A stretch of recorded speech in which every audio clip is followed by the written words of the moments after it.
இந்த வீடியோவில் நம்ம விஷால் அவருடைய மகுடம் படம் பற்றி தான் பார்க்க போகிறோம். ஆமாங்க, ஆஃப்டர் லாங் டைம் அப்படின்னு தான் சொல்லணும். ஒரு 20 நாளாக வீடியோ போட முடியல. ஸோ இன்றைக்கி இந்த வீடியோவோட திருப்பி நம்ம இதுக்கப்புறம் எல்லா வீடியோஸும் கண்டினியூஸாக வரும் அப்படின்ட்டு தெரிவிச்சுக்கிறேன்.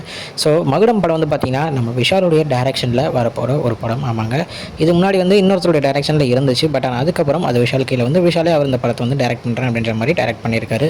ஸோ இந்த படத்தில் பார்த்திங்கன்னா மொத்தம் ட்ரிபிள் ஆக்ஷன் பண்ணியிருக்காரு. ஸோ நம்ம ரீசெண்டாக நம்ம மார்க் ஆண்டனி படம் பார்த்துருப்போம். அதில் பார்த்திங்கன்னா டபுள் ஆக்ஷன் வர மாதிரி இருக்கும். அதில் எஸ்எஸ்ரியாவும் டபுள் ஆக்ஷன் பண்ணியிருப்பார். அதே நேரத்தில் விஷால் அவர்களும் டபுள் ஆக்ஷன் பண்ணி ஒரு டைம் ட்ராவல் கதை மாதிரியான ஒரு கதையாக இருக்கும். பட் ஆனால் இதில் ஒரு 3 ரோலுமே ஒரே ஜேர்னலில் வர மாதிரியான ஒரு கதையாகவும் காமிச்சிருக்காங்க.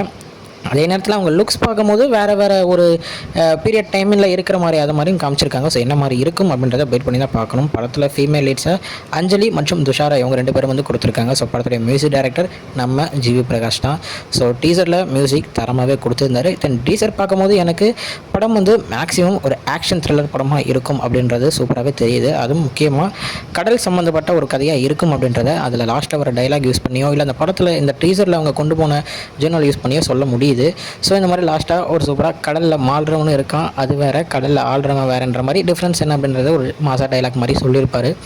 ஸோ ஏன்னா என்னை பொறுத்த வரைக்கும் ஒரு மார்க் ஆண்டனி கதை மாதிரி இருக்குப்பா அப்படின்னு நிறைய பேர் நீங்கள் சொன்னாலுமே இது ஒரு டிஃப்ரெண்ட்டான ஒரு கதையாக நம்ம விஷாலோட டைரக்ஷனில் வரப்போகிற கதையாக இருக்கும் அப்படின்றத நான் நினைக்கிறேன். ஸோ நான் இந்த படத்துக்கு ரொம்பவே வெயிட்டிங் அப்படின்னு தான் சொல்லணும். ஏன்னா விஷால் டைரக்ஷன் எப்படி இருக்குது அப்படின்றதையும் பார்க்கலாம். அதே நேரத்தில் விஷாலுடைய ட்ரிபிள் ஆக்ஷனில் அவர் என்ன மாதிரியான ஒரு வேரியேஷன் கொடுத்துருக்காரு அப்படின்றதையும் பார்க்கலாங்க. ஏன்னா ஒரு ரீசெண்டாக ஒரு வீடியோவில் அவரே சொல்லியிருப்பார் 3 கேரக்டர் 3த்துக்குமே வேறு மாடுலேஷனில் வேறு ஒரு கேரக்டரைசேஷனோட நான் பண்ணியிருக்கேன் அப்படின்ற மாதிரி அவரே சொல்லியிருந்தார். ஸோ அதையும் நம்ம வெயிட் பண்ணி தான் பார்க்கணும். ஸோ படம் பார்த்திங்கன்னா ஜூலை மந்த் ரிலீஸ் ஆக போகுது அப்படின்றதையும் அனௌன்ஸ் பண்ணியிருக்காங்க. ஸோ படம் வரட்டும்.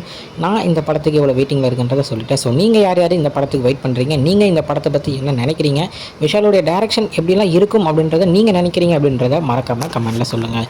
ஓகே ஃப்ரெண்ட்ஸ், இதுதான் இன்னைக்குள்ள வீடியோ. இன்னொரு பார்க்குறேன். அது வரைக்கும் உங்கள் பெறுது உங்கள் Jaswin. Bye friends. Next video மறக்காமல் நம்ம சேனலை சப்ஸ்கிரைப் பண்ணிக்கோங்க. Bye bye.